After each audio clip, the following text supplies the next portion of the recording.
Wait, what?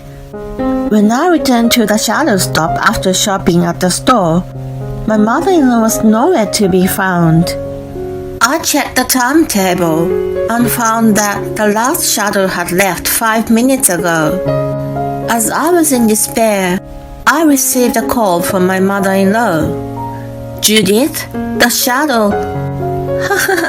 Too bad for you. You're so inconsiderate to come along on our family trip in the first place. A stranger like you should walk 4 hours to the hotel. Understood? I don't know why I couldn't fight back. I was just so shocked by the fact she hated me so much. My husband and father-in-law were supposed to join us separately. Now that the last shadow had left, I had no choice but to hike for 4 hours along the mountain road to the hotel. I was at a loss when a phone call gave me a glimpse of light. My name is Sandra. I'm 30 years old. I work at a variety shop in a shopping mall.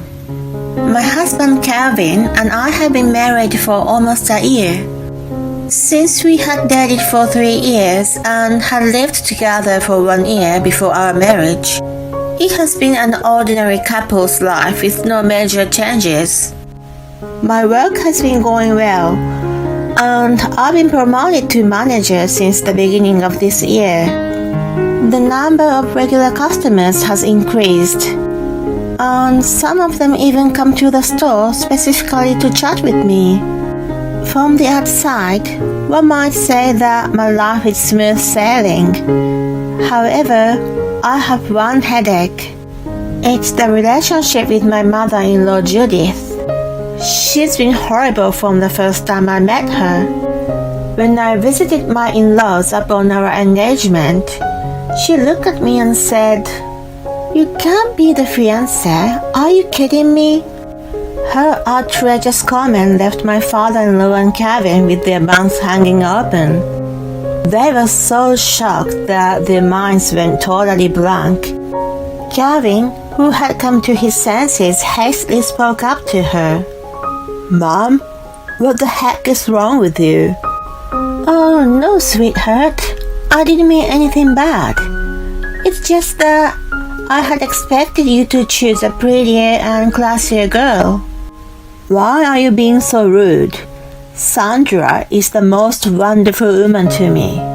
"But, if it was up to me, I'd have picked someone more suitable for you." "That's enough. I don't want to hear about it anymore. If you keep insulting her, I'll never speak to you again." His statement made her instantly turn pale. She seemed to never have thought that he was going to defend me that much. She frantically apologized to him. "I'm sorry, Calvin. I don't mean to hurt you. I just want you to be happy." "My happiness is my decision. You don't get to decide what makes me happy." "It's my bad.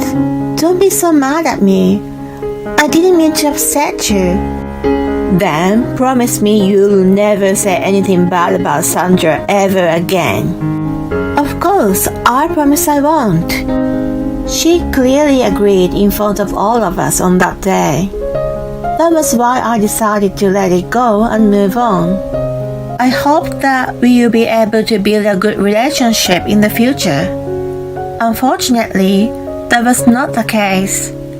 Her promise was only to smooth things out with Kevin at the time.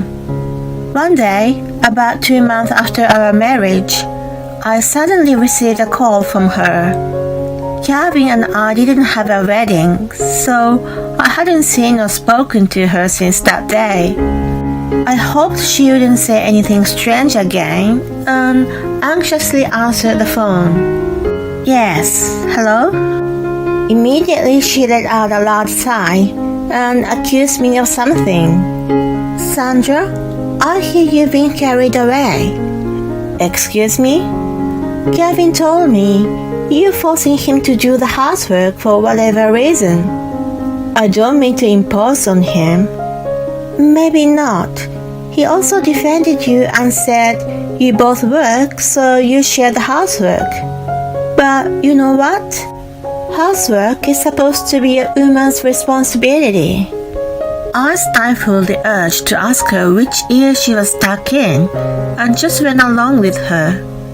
Taking advantage of the fact that I didn't talk back, she threw harsh words at me one after another. He's a sweet guy, so he accepts whatever is thrown at him without saying a word.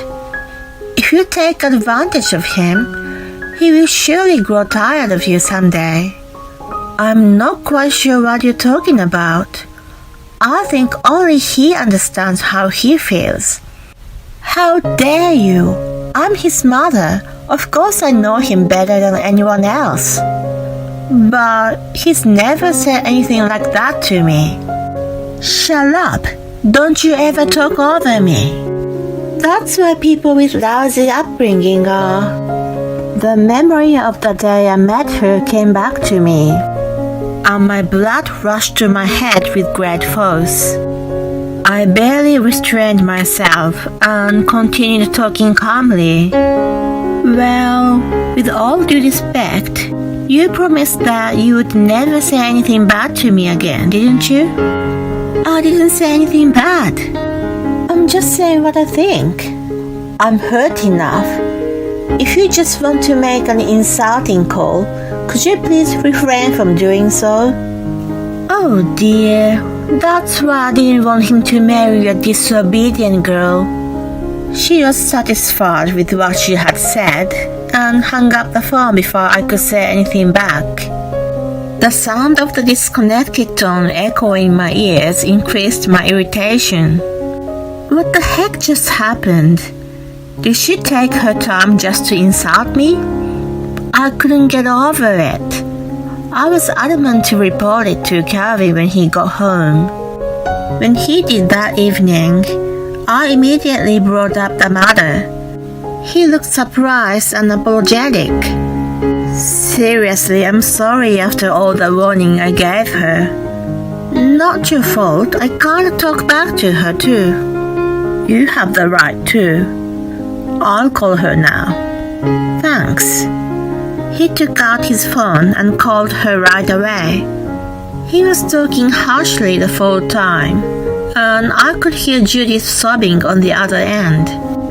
After about 10 minutes of talking, he ended the call looking puzzled. I'm confused.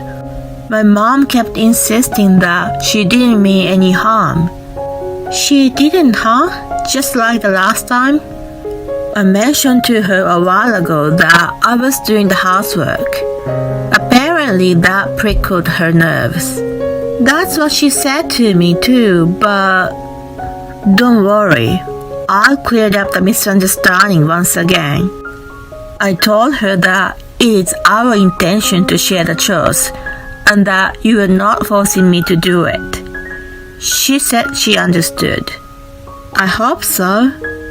What concerned me was her excuse that she had no bad intentions. It bothered me a lot. After that, she stopped calling me, and we only occasionally visited my in-laws. Although she didn't blatantly pick on me, she tried to intimidate me by giving me a cold shoulder, bumping into me on purpose and so on. Even after a year of marriage, her attitude was still as cold as ever, but I had gotten used to it and stopped caring about her so much. Then one day, to my surprise, my in-laws invited us on a trip.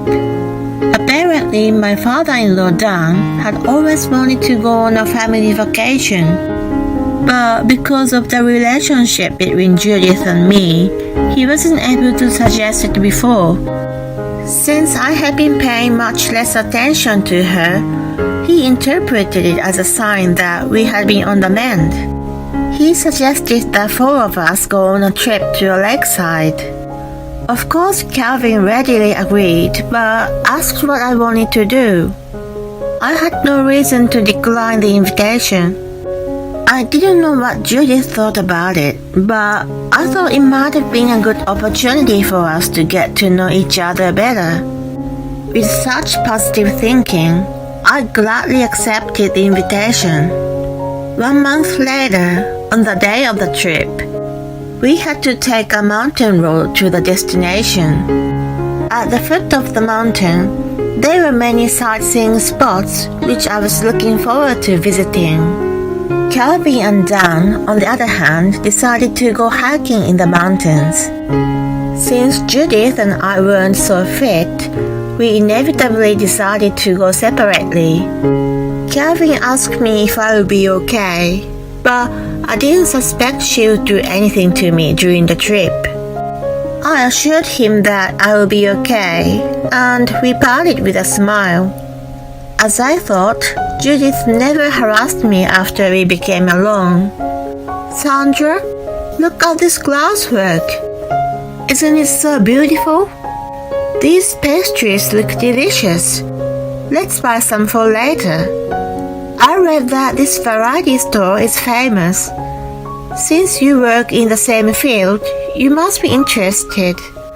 As if our previous relationship had been a lie, she was very proactive in interacting with me. I was so pleased with her that I had a smile the whole time.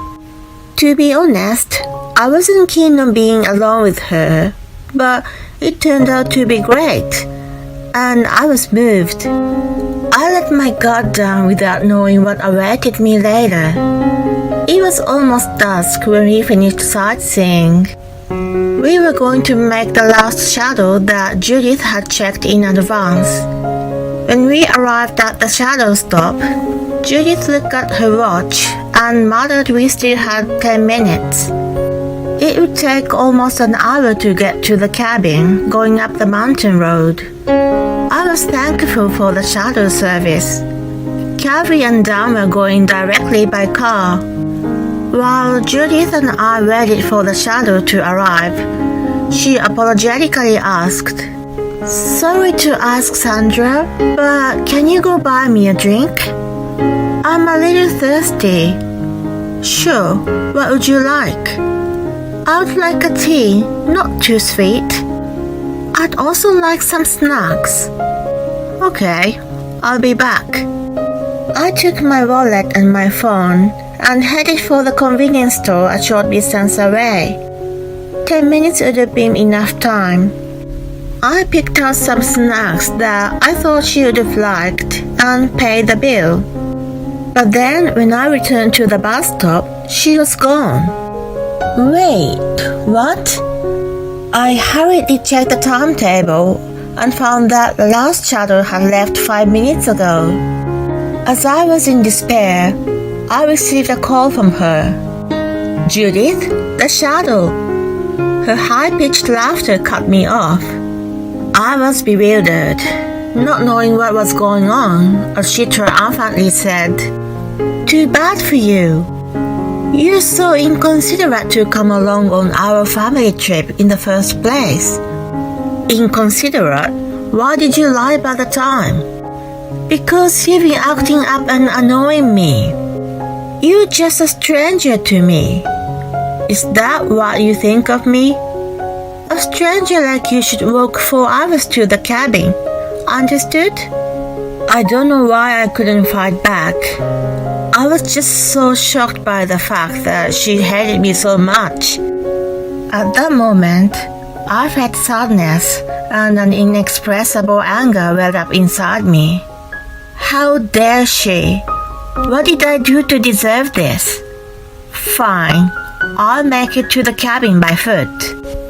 I started to walk along the mountain path with determination. As I mentioned earlier, I wasn't so fit. I'm not good at running, let alone hiking. It was extremely difficult to walk uphill for 4 hours. About an hour into the walk, my knees started to buckle. Just when I was about to give up, I received a call from Calvin. "Hey, hon, Dad and I finished hiking early. If you haven't arrived at the cabin yet, we'll pick you up." Or are you already there? I tried calling Mom, but she didn't pick up.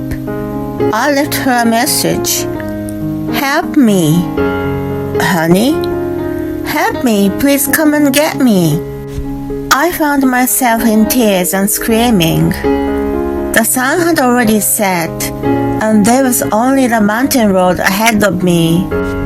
My mental state had already reached its limit. I told him that Judith had left me at the shadow stop and that I was on my way on foot alone. He said he was coming right away and hung up. My phone rang again right after, and it was from Judith. I dared not answer it, but it rang incessantly. She must have read the message from Calvin that he was picking me up and called me in a hurry. She must have freaked out. I kept ignoring her calls and waited for Calvin to pick me up. Half an hour later, I was inside a car with him and Dan. I was so relieved and tears started rolling down again. Dan was already informed of what had happened and apologized to me with a bothered look. I'm so sorry, Sandra. Judith has gone way over the line. It's okay now. Thank you so much for picking me up. You must have been scared alone in the dark. Here, take this. He handed me a cup of hot tea. Thank you. It filled me with warmth. The sadness I had felt earlier was gone, and only anger toward Judith remained. When we arrived at the cabin, she came running up to me, clutching her phone. Oh, Sandra, thank God you're okay. You're safe. What? I didn't think you'd miss the bus. I went ahead, but I was going to ask Calvin to pick you up. Apparently, she wanted to treat the incident as an accident, not intentional. I missed the bus by chance. That was what she was going for. Unfortunately for her, I had already told the others everything. She told me a false time and made me go to the store at the right moment. That alone was enough to convey malice. Calvin and Dan headed straight for the main building without getting their luggage out. Where are you guys going? When Judith asked, Dan replied coldly, We are leaving. I'll pay for this place, so don't you ever return to my house. Wait, stop him, Calvin. Calvin glared at her who trembled with fear. We know you did it on purpose. I trusted you, but it was all a lie, wasn't it? Sweetheart, that's not true. It's all a misunderstanding.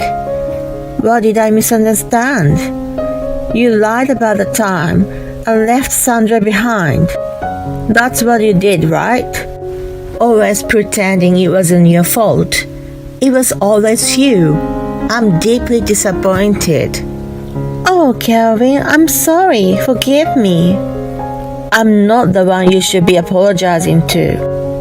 I have no intention of forgiving you anyway. The father and son turned their backs to her and walked away. Then she grabbed my arm with a pleading look.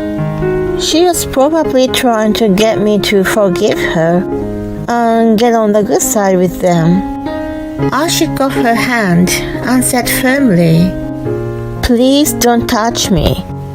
I don't have the slightest intention of forgiving you. But why? I'm genuinely trying to apologize. Do you really think your apology is credible now? I will never forget what you have done to me, and I will never forgive you. I will never think of you as mother-in-law. Please never try to get in touch with me. Goodbye now. Wait a minute, Sandra. Hey. I went to join the others, leaving her sobbing. Afterward, I heard she tried to follow us home, but it was already dark and she gave up the idea. When she returned first thing in the morning, Dan had already packed her belongings and declared divorce to her. She contacted Calvin to apologize, but of course he refused. He has no intention of seeing her again. She has been cut off from her family, who have been together for many years. I wonder how she will live on her own from now on. She will probably have to face the harsh reality, but it doesn't matter to me anymore. That day, she had already ceased to exist in my mind. I can only thank Calvin and Dan for believing my words and helping me. From now on, I am going to build an even better relationship with my real, trustworthy family.